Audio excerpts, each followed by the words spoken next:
बिस्मिल्लाहिर्रहमानिर्रहीम। Welcome to today's lecture. उम्मीद करता हूँ कि आप सब खैरियत से होंगे। आज इस प्रिपरेटरी सेशन का चौथा दिन है और आज के लेक्चर में हम इंशाल्लाह पाकिस्तान अफेयर्स को डिस्कस करेंगे। जैसे कि आप सबको पता है कि बलूचिस्तान पब्लिक सर्विस कमीशन के कॉर्पोरल और एएसआई के पोस्ट के लिए ये प्रिपरेटरी सेशन का आगाज़ हमने किया था और इस प्रिपरेटरी सेशन में हम रोज़ाना की बुनियाद पे एक एक सब्जेक्ट को डिस्कस करते हैं और इससे रिलेटेड जो इम्पोर्टेंट एमसीक्यूज़ है उनको भी हम देखते हैं। तो आज थर्सडे है और हर थर्सडे को हम पाकिस्तान अफेयर्स के सब्जेक्ट को पढ़ेंगे, उसको डिस्कस करेंगे और उसके एमसीक्यूज़ को प्रैक्टिस करेंगे। तो चूँकि पाकिस्तान अफेयर्स एक बहुत ही बड़ा सब्जेक्ट है और इसमें तकरीबन बहुत सारे इम्पोर्टेंट टॉपिक्स हैं, हमने इस कोर्स में इस सिलेबस को दो हिस्सों में डिवाइड किया है। पहले हिस्से में हम important events of history of सब कॉन्टिनेंट को डिस्कस करेंगे जो 711 से लेकर 1947 तक शुरू होता है।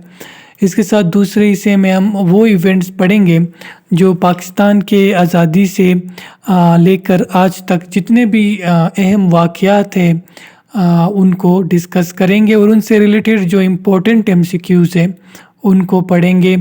मैं बार बार एमसीक्यूज़ का नाम इसलिए लेता हूँ क्योंकि ये जो दोनों पोस्ट हैं ये दोनों एमसीक्यूज़ बेस्ड टेस्ट हैं, यानी ये ऑब्जेक्टिव टेस्ट लेते हैं।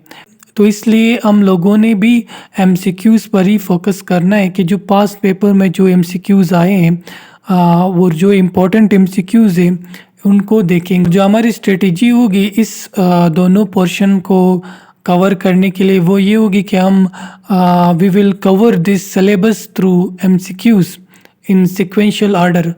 हम जो ये सिलेबस है इसको एमसीक्यूज़ के ज़रिए पूरा करेंगे और वो जो एमसीक्यूज़ है वो सिक्वेंशियल ऑर्डर में होंगे। 711 में जो इम्पोर्टेंट इवेंट्स हुए उनके बारे में, फिर 712 में, फिर 713 में, 715 में, इस तरह लेकर हम 1947 तक लेकर चलेंगे। क्योंकि हमारे जो कोर्स की ड्यूरेशन है वो कम है तो हम कोशिश करेंगे कि सिर्फ इम्पोर्टेंट चीज़ें पढ़ें। अगर आप पाकिस्तान अफेयर्स को स्टडी करने बैठ जाओ डिटेल से तो तकरीबन आपके महीने लग सकते हैं और जो कि बहुत ही हार्ड वर्क है। तो हम हार्ड वर्क के बजाय स्मार्ट वर्क को तरजीह देंगे, तो इसलिए ये स्ट्रेटजी बनाई गई है पाकिस्तान अफेयर्स के जो भी टॉपिक्स है उनके लिए। और इसके साथ इंशाल्लाह हम कोशिश करेंगे कि जो कल का लेक्चर होगा करंट अफेयर्स का तो उसको भी इसी बुनियाद पर लेकर चलेंगे। तो आज का जो हमारा लेक्चर है सबसे पहले वो पार्ट 1 से रिलेटेड है, यानी हिस्ट्री ऑफ सब कॉन्टिनेंट फ्रॉम 711 टू 1947। तो इसमें जो सबसे पहला इम्पोर्टेंट है वो मोहम्मद बिन कासिम है। बिन कासिम पहले मुसलमान कमांडर थे जो इंडिया में इंटर हुए 711 में। और मोहम्मद बिन कासिम को जो ताल्लुक़ है वो सकाफ़ी कबीले से है। मोहम्मद बिन कासिम ने सिंध को फ़तह किया था जब वो राजा दाहिर को शिकस्त दे देते हैं 712 में। तो मोहम्मद बिन कासिम से रिलेटेड जो इम्पोर्टेंट एमसीक्यूज़ हैं उनको भी देख लेते हैं। पहला सवाल यूँ है कि Hajjaj bin Yusuf asked the Raja Tahir to set free the woman and the children but he refuse to do so. On his refusal Hajjaj bin Yusuf sent a general to punish him. His name was Hajjaj bin Yusuf ने जो general भेजा था उनका नाम क्या था? उनका नाम अब्दुल्ला इब्न हिनियान था। इसके आगे देख लेते हैं Who was Hajjaj bin Yusuf. अभी ये हज्जाज बिन यूसुफ कौन थे? ये सवाल हमेशा इस तरह गवर्नमेंट के जॉब्स में आता है, तो आज इसका जवाब जान लेते हैं कि हज्जाज बिन यूसुफ जो थे वो गवर्नर ऑफ इराक थे। वो उस वक्त गवर्नर के इराक थे और ये तकरीबन 711 712 तब की बात है। आगे देखते हैं कि कौन सा सवाल है। आगे थोड़ी सी इंफॉर्मेशन है कि after the death of Abdullah bin Hiniyan Hajjaj bin Yusuf sent Muhammad bin Qasim to fight with Raja Tahir. Abdullah bin Hiniyan के वफ़ात के बाद हज्जाज बिन यूसुफ ने मोहम्मद बिन कासिम को राजा दाहिर से لڑنے کے لیے بھجوایا تھا۔ تو یہاں پر یہ سوال بھی ہمیشہ آتا ہے کہ محمد بن قاسم کا حجاج بن یوسف سے کیا رشتہ تھا؟ تو اس کے آپشن یوں ہے کہ وہ اس کا نیفیو تھا، یا اس کا سن ان لا تھا، یا اس کا بھائی تھا۔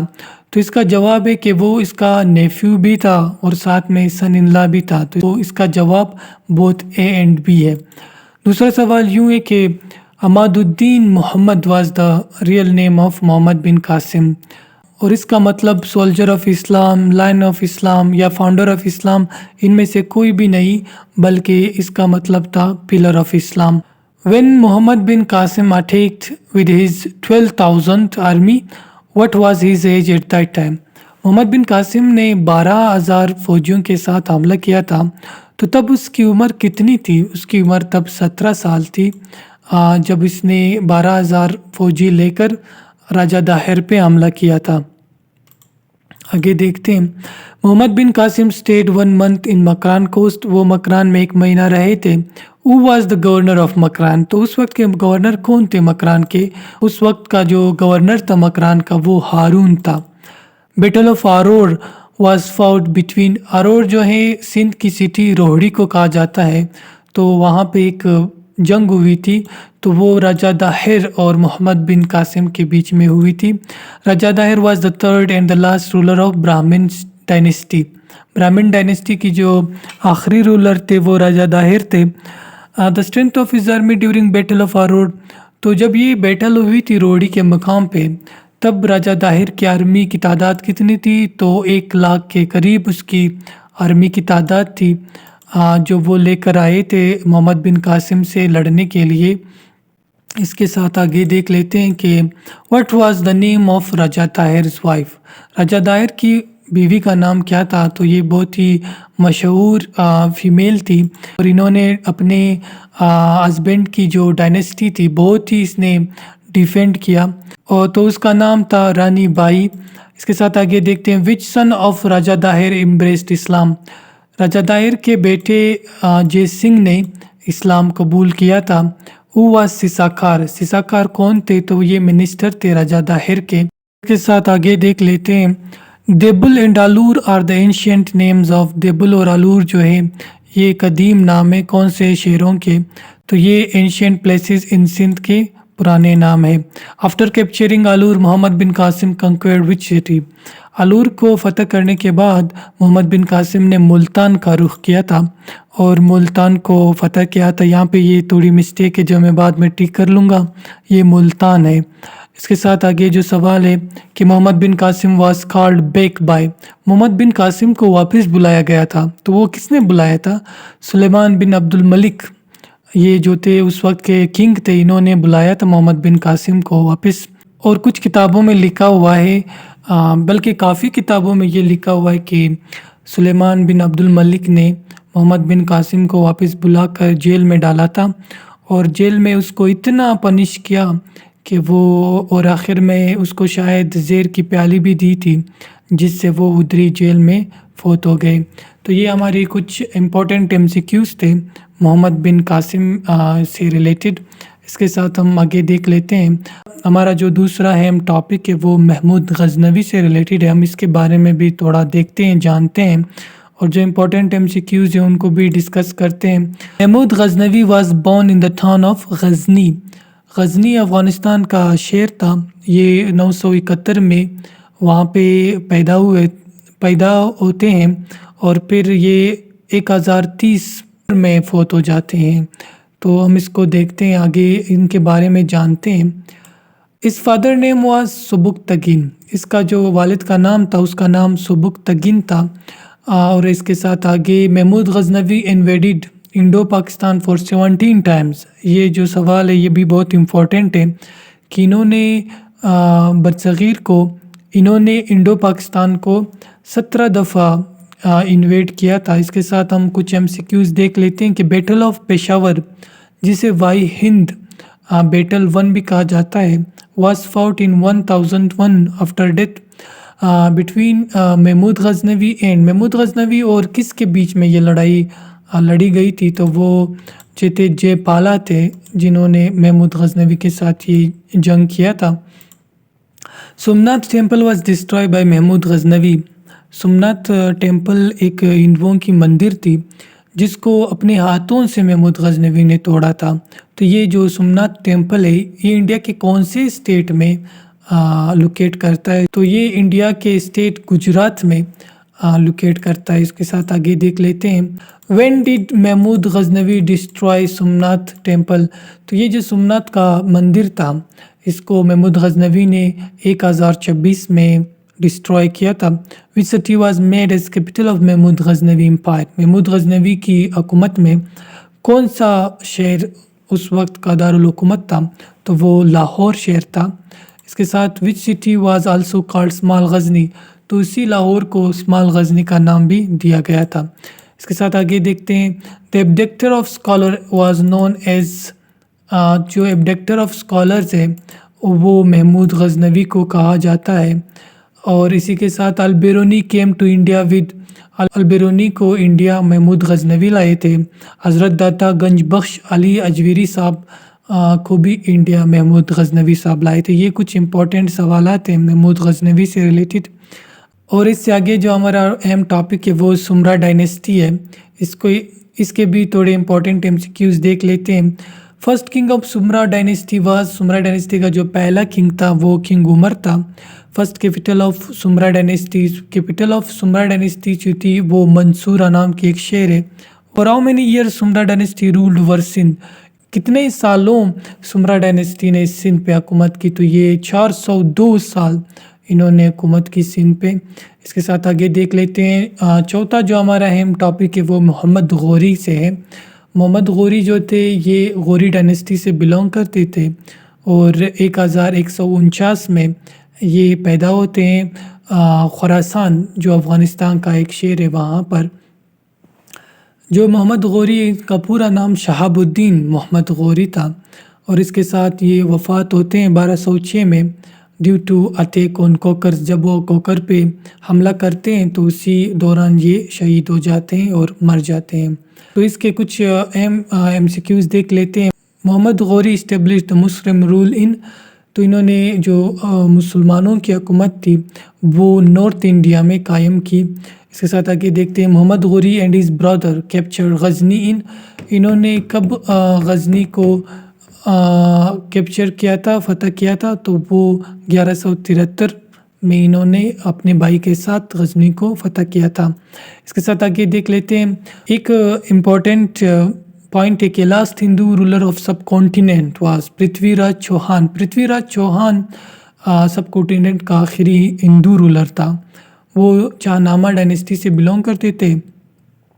तो ये जो लास्ट रूलर है सब कॉन्टिनेंट का, तो ये पृथ्वीराज चौहान की एक बैटल होती है मोहम्मद गौरी से जिसे फर्स्ट बैटल ऑफ तिराना कहते हैं और इसमें ये मोहम्मद गौरी को शिकस्त दे देते हैं। तो ये इस हवाले से ये एक इम्पॉर्टेंट सवाल है। Mohammad Ghori mausoleum is located इन।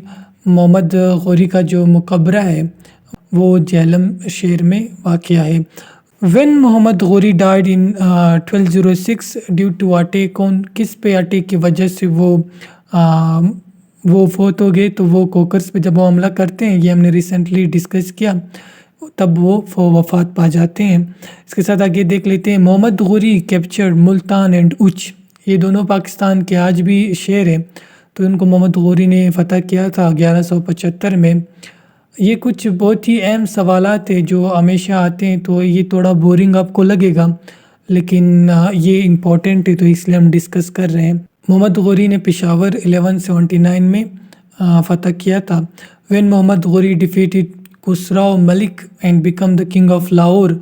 तो वो किंग ऑफ लाहौर कब बनते हैं? तो वो 1186 में खुसराव मलिक को शिकस्त देकर लाहौर के बादशाह भी बन जाते हैं। उन्होंने मुल्तान उच को कब्ज़ा किया, फिर पेशावर को फ़तह किया, फिर उसके साथ वो लाहौर को भी फ़तह करके लाहौर के बादशाह बन जाते हैं। तो ये कुछ अहम मालूमात थी। इससे आगे जो हमारा टॉपिक है वो स्लेव डायनेस्टी से रिलेटेड है। हम इसके भी कुछ इंपॉर्टेंट एमसीक्यूज़ देख लेते हैं। Slave dynasty was founded by. Slave dynasty को किसने फाउंड किया था? तो ये कुतुबुद्दीन ऐबक ने स्लेव डायनेस्टी को फाउंड किया था। इसके साथ slave dynasty was founded in slave dynasty कब बनी थी, तो ये 1206 में बन जाती है जब मोहम्मद गौरी वफ़ात पा जाते हैं, तब ये स्लेव डायनेस्टी की हुकूमत आ जाती है। After Mohammad Ghori who was the incharge of India, Mohammad Ghori के बाद कौन थे इंडिया के इंचार्ज, तो वो कुतुबुद्दीन ऐबक थे। इसके साथ who was title as Lakh Bakhsh in slave dynasty, slave dynasty में ये टाइटल किसको दिया गया था, तो ये भी कुतुबुद्दीन ऐबक को दिया था। इसके साथ Masjid Quwwat Islam is located in which city, तो ये मस्जिद जो है दिल्ली शहर में वाक़या है। और इस मस्जिद से रिलेटेड एक और सवाल है कि मस्जिद कुव्वत इस्लाम वाज कंस्ट्रक्टेड बाय, तो इसको कुतुबुद्दीन ऐबक साहब ने बनाया था। 2.5 आवर हट, आधाई दिन का चोपड़ा वाज कंस्ट्रक्टेड बाय, तो ये किसने बनाया था, तो ये भी कुतुबुद्दीन ऐबक ने बनाया था। Qutbuddin Aibak died while playing, Qutbuddin Aibak polo खेलते हुए फौत हो गए थे। Qutbuddin Aibak died in 1210 and buried in, तो इसको फिर लाहौर में दफन किया गया था। तो ये आज का हमारा लेक्चर था, कुछ इम्पोर्टेंट वाक़यात 711 से लेकर 1947 तक, जिसको हम कंटिन्यू करेंगे अगले थर्सडे को। अगर आप हमारे प्रिपरेशन का हिस्सा बनना चाहते हैं तो काइंडली नंबर पर रब्ता करें, और अगर आप सोशल मीडिया यूज़र हैं तो आप हमारे इन पेजेस को और हमारे यूट्यूब चैनल को सब्सक्राइब करें, और इंशाल्लाह फिर हम कल मिलेंगे। Thank you for listening me. अल्लाह हाफ़िज़।